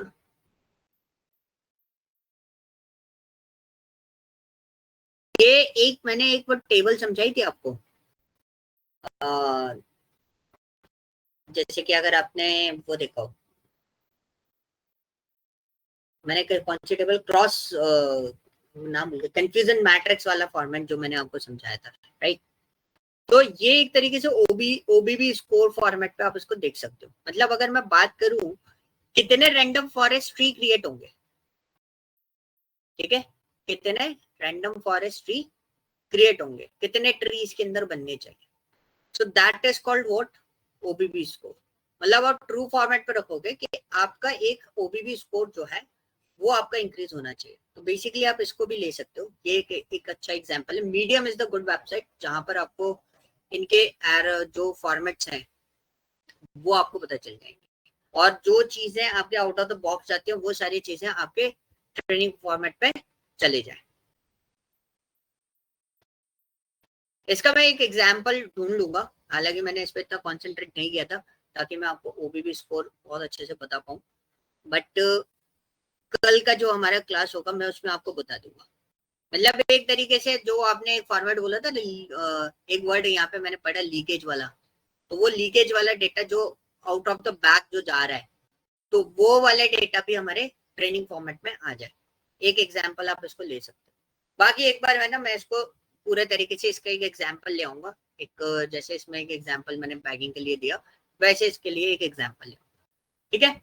Random, okay, so random state भी आपके पास अवेलेबल है, you can choose the random state, और रैंडम स्टेट आप डिफॉल्टली इसमें ले सकते हो। बाय डिफॉल्ट इसकी रैंडम स्टेट जो होती है वो 0 रहती है, ठीक है। सैंपल वाइज फीचर से मतलब रैंडम स्टेट आप समझ लो किस तरीके से रैंडम फॉर्मेट पे लेना है। अब हमने यहाँ पे लिया, ठीक है, मॉडल ट्रेन करा। मॉडल ट्रेन करने के बाद we just find out the model score. तो ओबीबी स्कोर हमने यहाँ पे भी ओबीबी स्कोर निकाला हुआ है। ओबीबी स्कोर के बेसिस पे अगर हम बात करें,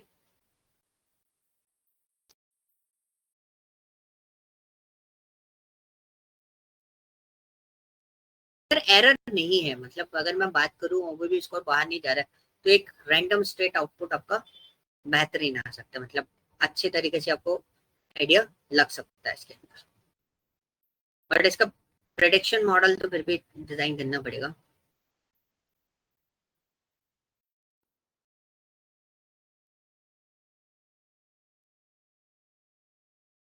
क्योंकि सर हमने जितने भी मॉडल्स भी किए हैं ना, उसमें सिर्फ स्कोर तक हम पहुंचे हैं, हमने उसको यूज करके आगे प्रेडिक्शन नहीं करा, करके देखा। प्रेडिक्शन तो प्रेडिक्टेड वाले में अपन ने डाले तो थे वैल्यूज, जैसे उसमें डाला था, क्या बोलते हैं, एरिस वाले लॉजिस्टिक रिग्रेशन में हुआ है, बट मॉडल्स एसबीएम में भी डाला था शायद। लॉजिस्टिक में मेरे को पता है, लॉजिस्टिक में वी आर यूजिंग व्हाट, हमने वो यूज किया था, क्या बोलते हैं, इमेज वाला। तो हमारे पास इमेज नहीं थी, मैंने आपको बोला था एरिस डेटा आपको उसके अंदर प्रोसीड करना है।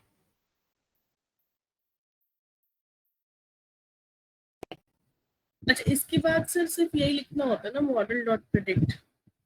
हाँ, मॉडल डॉट प्रेडिक्ट, या आपने जो जिस बेसिस पे डिजाइन किया ना, क्लास 9 उसका जो क्लास वो आपने बनाया, क्या बोलते हैं, वेरिएबल जो बनाया है, वो आपको प्रेडिक्ट लिखना होता है। प्रेडिक्ट में वो वैल्यूज देनी होती है जो आपने इनपुट पर डालनी है ना।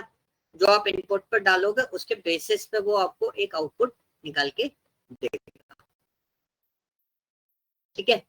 तो ओबीबी स्कोर जो क्या बोलते हैं, फजलुर ने एक बहुत अच्छे पार्ट बोला था, that is called what, out of the bag, मतलब जो हमारे सैंपल से बाहर जा रहा हूँ। लाइक एक एग्जांपल मैं यहाँ पे देख रहा हूँ, मतलब मैंने फोन में ओपन कर रखा है, मैंने एक एग्जांपल देखा, लिंक तो विकिपीडिया की है, विकिपीडिया पे लिंक अवेलेबल है। जैसे हमारे पास पेशेंट एक ओरिजिनल सेट के अंदर patient A B C D, 4 patient A B C D.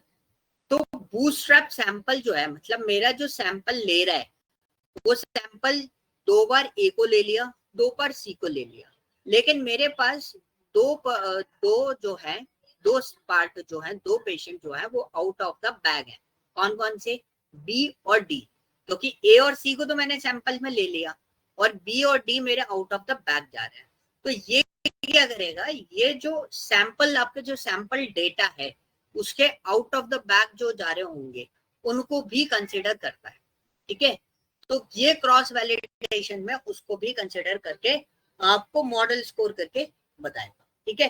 तो मॉडल स्कोर जो जा रहा है वो कितना जा रहा है, इसका 75 जा रहा है। तो मतलब एज कंपेयर टू दिस, अगर आप ओपनली बात करते हो रैंडम फॉरेस्ट के साथ में, तो as compare to this, this algorithm is best for the as per the decision tree. Decision tree के फॉर्मेट पे ये एल्गोरिथम आपका सबसे बेस्ट परफॉर्मेंस रखता है, okay. So X test Y test में बैक मॉडल के अंदर स्कोर डालते हैं। देखो पिछली बार मेरा 74 था, अभी मेरा 77 है। तो इसमें हम लोग सैंपल एन एस्टिमेटर वगैरह इनके अंदर क्रॉस वैलिडेशन फॉर्मेट हम लोग देख लेते हैं। क्रॉस वैल्यू स्कोर हमने निकाला, बैक मॉडल को हमने कितनी बार रन किया, 5 टाइम्स रन किया। मैं इसको 10 टाइम रन कर देता हूँ एवरेजली। इस बैक मॉडल को हमने 10 टाइम रन किया। इट विल टेक टाइम, जितनी बार आप उसको रन करोगे उतना ज्यादा ये टाइमिंग लेगा। अब जो हमारे पास स्कोर आया उसका हम मीन निकालते हैं। देखो 76% हमारा स्कोर इंक्रीज हो गया। अगर हम एक नॉर्मल मॉडल की बात करें तो कंपैरिजन आप देख सकते हो कि 70 इसका स्कोर था, स्कोर मीन का, और इसका स्कोर कितना हो गया आपका 76 हो गया। तो रैंडम फॉरेस्ट भी हमने डालने की कोशिश करी थी। We apply the random forest in this. तो एस्टिमेटर इज 50, मैं एन एस्टिमेटर इसमें 100 कर देता हूँ एंड यू कैन, तो 10 कर दिया मैंने, 100 कर देता हूँ। एस्टिमेटर मैंने उसको बढ़ा दिए और मॉडल जो स्कोर मेरे पास आ रहा है वो 76 आ रहा है, स्कोर मीन जो आ रहा है। ठीक है, क्लियर हुआ? स्कोर मीन को यहाँ से हटा देता हूँ। कई बार क्या होता है ना कि ऐसे स्कोर मीन से लगता है कि भाई आपके ऊपर तो 5 आ रहे थे, 10 आ रहे थे, यहाँ पे आपके पास एक ही आ रहा है क्योंकि मैंने स्कोर मीन लगा रहा था। स्कोर्स को मैंने प्रिंट नहीं किया है, तो स्कोर्स को मैं प्रिंट कर देता हूँ। तो मेरे पास 5 आउटपुट्स आए रैंडम फॉरेस्ट। तो यू कैन सी इसी डेटा पे डिसीजन ट्री का आउटपुट कैसे थे, डिसीजन ट्री के स्कोर्स कैसे थे, और यहाँ पे आपके रैंडम फॉरेस्ट के स्कोर कैसे। तो उससे आप देख सकते हो कि हमारा जो आउटपुट है वो हमारे पास इंक्रीज हो रहा है। क्लियर हुआ? बट अभी भी हमारा ये मॉडल जो है वो प्रॉपरली ट्रेन नहीं है। आपको बैगिंग परफॉर्म करनी है किसके अंदर, रैंडम फॉरेस्ट के अंदर। तो आप इसको परफॉर्म करके देखिएगा, उससे आपको एक पर्टिकुलर आइडिया लगेगा उससे related. Okay, yes, is there any doubt, any question?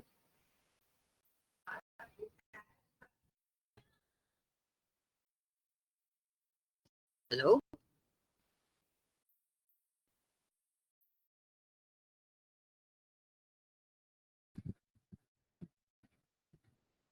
Sir नहीं। ओके, सो रिप्लाई कर दिया करो। आई नो आज थोड़ा बोर हो गए होगे, काफी लंबा है। सर बहुत लंबा और मतलब डीप था ना, बहुत ज्यादा, बहुत सारी अब चीजें थी इसके समझने बाद वाली। हाँ, बूस्टिंग भी ऐसा ही है। बूस्टिंग में भी बहुत टाइम लगेगा। बूस्टिंग भी मतलब इतना लंबा चौड़ा पैटर्न में को, उसका थ्योरी थोड़ा ज्यादा हो जाता है इस वाले पार्ट में, है ना। तो वो सारी चीजें आपको रखनी पड़ेगी। ये फाइल मैं आपको शेयर कर देता हूँ। एक बार आप रैंडम फॉरेस्ट वाला पोर्शन डिजाइन करके देखिएगा, और इससे रिलेटेड मैं एक डेटा और आपको दूंगा which is the real time data. मैं कुछ पेशेंट्स का डेटा इकट्ठा करके आपको देता हूँ, ठीक है। उसके बेसिस पे आप एक जजमेंट देना कि क्या आपका मॉडल उसमें बोलता है। ओके, सर इसकी CSV फाइल भी दे देना सर, डायबिटीज का। हाँ, मैं इसका CSV फाइल भी फाइल के साथ में CSV फाइल भी आपको शेयर कर। ओके, ओके सर, ठीक है गाइस, चलो फिर कल बूस्टिंग वाला पार्ट करेंगे, फिर अपन देखते हैं बूस्टिंग वाले पार्ट में क्या क्या चीजें हैं। Okay, okay guys, thank you. Sir ये जो डायबिटीज वाली फाइल है ये अलग है ना, जो मैंने अपनी वाला फाइल जो आपने पहले शेयर की थी। डेबिट, हाँ वो अलग है, ये अलग है। ये मैंने बाद में एडिट किया है थोड़ा सा डेटा, ये डाउनलोड करी थी बट इसमें नंबर एडिट।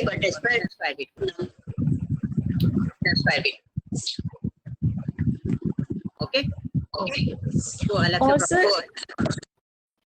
सर एक चीज मुझे और पूछनी थी, जैसे जो सेल्स वाली जो मैंने आपको फाइल भेजी थी, इसमें जो कॉलम था ना डेट वाला, ऑर्डर डेट वाला, तो हाँ अगर कोई भी प्रेडिक्शन होती है तो वो कंप्लीट डेट से तो होगी नहीं, ईयर से ही होगी। तो मैंने उसको कन्वर्ट करने की कोशिश करी थी कि ऑर्डर डेट को मैं सिर्फ ईयर ही ले लूँ उसमें, क्योंकि डेट का तो कुछ मतलब नहीं है। तो सॉरी सर, वो डेट में कैसे कन्वर्ट होगा और ईयर में कैसे कन्वर्ट होगा वो पे कॉलम? आप लोगों ने पाइथन जब स्टडी किया था तो उसमें डेट वाला फॉर्मेट पढ़ा था आपने? नहीं सर, मुझे तो याद नहीं है ऐसा कि हमने किया था। मैंने डेट गूगल एंड किया था टाइम तो वाला बहुत ईयर पैकेज पे था।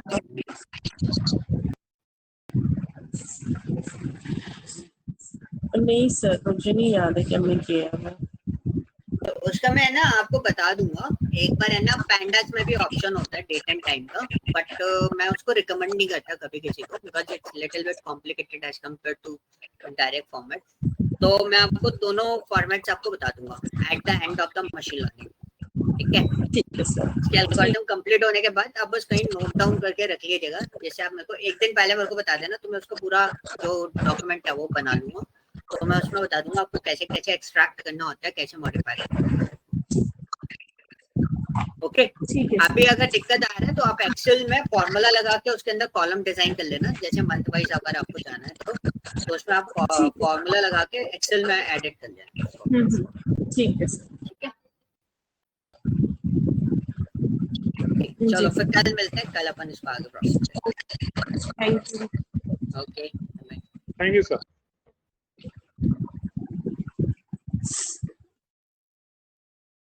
सर विनीत सर अपलोड कर देना, चलेगा।